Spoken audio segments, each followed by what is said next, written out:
Hello YouTube viewers and random Toy Story fans. Today I'm going to be reviewing the Disney Store exclusive 12-inch Twitch figure, and here it is in front of me. As you see up in the top corner here, it has the Disney Store logo, because obviously, as far as I know, this is a Disney Store exclusive, because I haven't seen it anywhere else. And of course there's a little try me option along the side here to make his little mandibles open, but I'll talk about that when I get him out of the box. Down here I've got a nice little picture of Twitch, and a little detail of some of Twitch's actions and movements, and he's for ages 3 and up. Taking out the side of the box here, we've got a little 3 logo down here with a little alien sticking out at the bottom, and around the back here we've got some more information on him about what he does, etc., his points of articulation, that sort of thing, and how to reattach his wings if they come off, and the other two in the range, which of course is Chunk and Sparks. So that's the box. I'll take a look, see down the bottom here. Yep, absolutely nothing. That's the box. So as per usual, let's crack him open and get him out of his box. Okay, here he is out of his box. I don't know if you can tell through the video or not, because the quality could be rubbish, but the instant thing that I saw about this Twitch figure is that the plastic on it looks very, very cheap, and so does the paint job, actually. I'll show you a good example here. Down at the bottom of his feet here, you can kind of see where it's kind of been roughly spread, and around the back too. It looks very cheap. Now, I don't know if this is, shoddy product making, or if this is deliberate, because obviously he's supposed to be a crappy toy in the third film, obviously, anyway. He's supposed to be like this crappy toy from the time when they made crappy toys. So I don't know if that's deliberate or if it's accidental, but I'm not too sure if I like that or not. Of course, up at the top here, he's got his little detail on his eyes. His head is rotatable. You can do the 360. His arms, for a 12-inch figure, his arms are actually quite movable. They can move up and out. He kind of reminds me of Buzz Lightyear, like a sort of crappy version of Buzz Lightyear, because his wrists can turn. I think they can turn 360, yeah, they can. His forearm can turn in and out, and he has full rotation at his shoulders here, same as on his other arm. As far as his torso goes, it kind of does twist a bit, but not too much.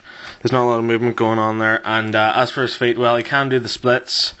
He can rotate his foot forward and backward. He can kick. His knee does bend. And his little ankle bends as well, which is quite cool. So yeah, that's Twitch. His little features are whenever you press the top of his head down. Now this is quite confusing. It took me a while to realise this. I don't know why. When you push his actual whole head down, I originally thought it was just his antlers or his eyes, but his whole head, when you push that down, his little mandibles open and close, which is quite cool. So you can kind of have him talking, so he can be like, "Hello, how are you today?" which is quite cool, actually. It's a nice little touch. They didn't have to do that, but I'm quite glad they did. Also, he does come with a nice little feature on his back here. He's got these little wings, which are kind of like transparent. You can see through them. And we've got a nice little fly wing design here. Now, on his front here, on his belly, there is a little hidden switch.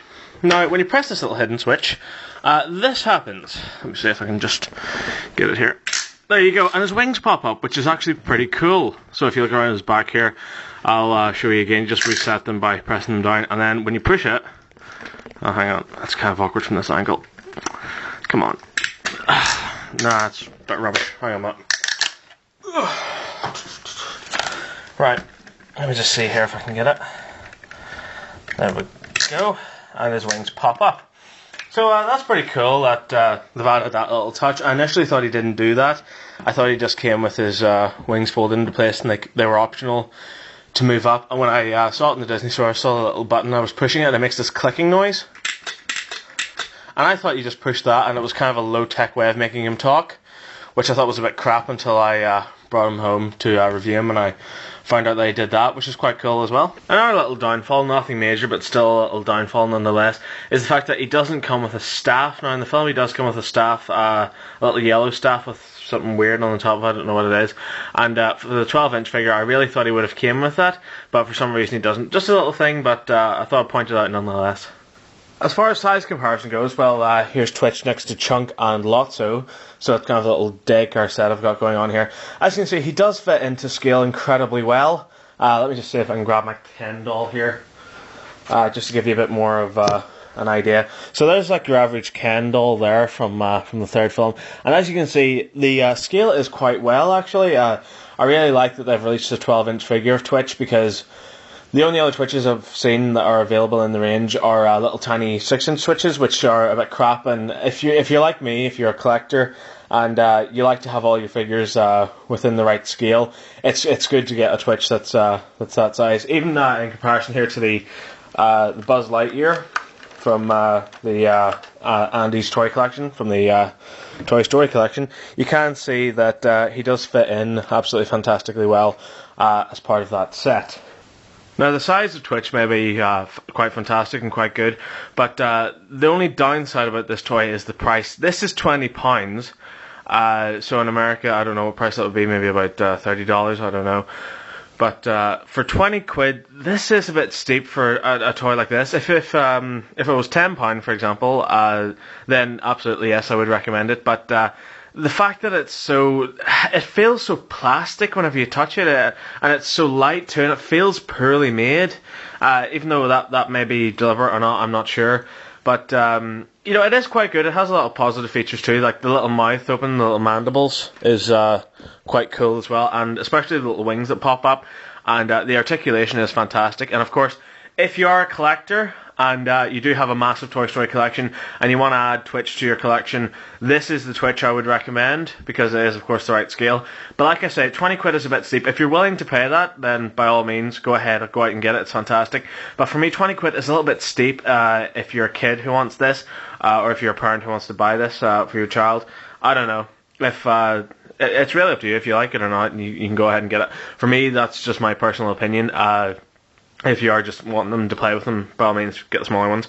But for collectors and stuff, this is definitely the one to go for. And as you can see, Twitch makes an absolutely fantastic addition to the ever-growing Toy Story collection. Thank you so much for watching my review. I hope you enjoyed it. If you did, there are countless more online. I've pretty much reviewed everything you see here, and I've also reviewed Robot Wars toys and Ghostbusters, and also Doctor Who. So if you like any of those, please feel free to check them out. And also, you can add me as a friend on YouTube, or subscribe to my channel, and you can also add me as a friend on Facebook. So thank you very much for watching. Bye bye.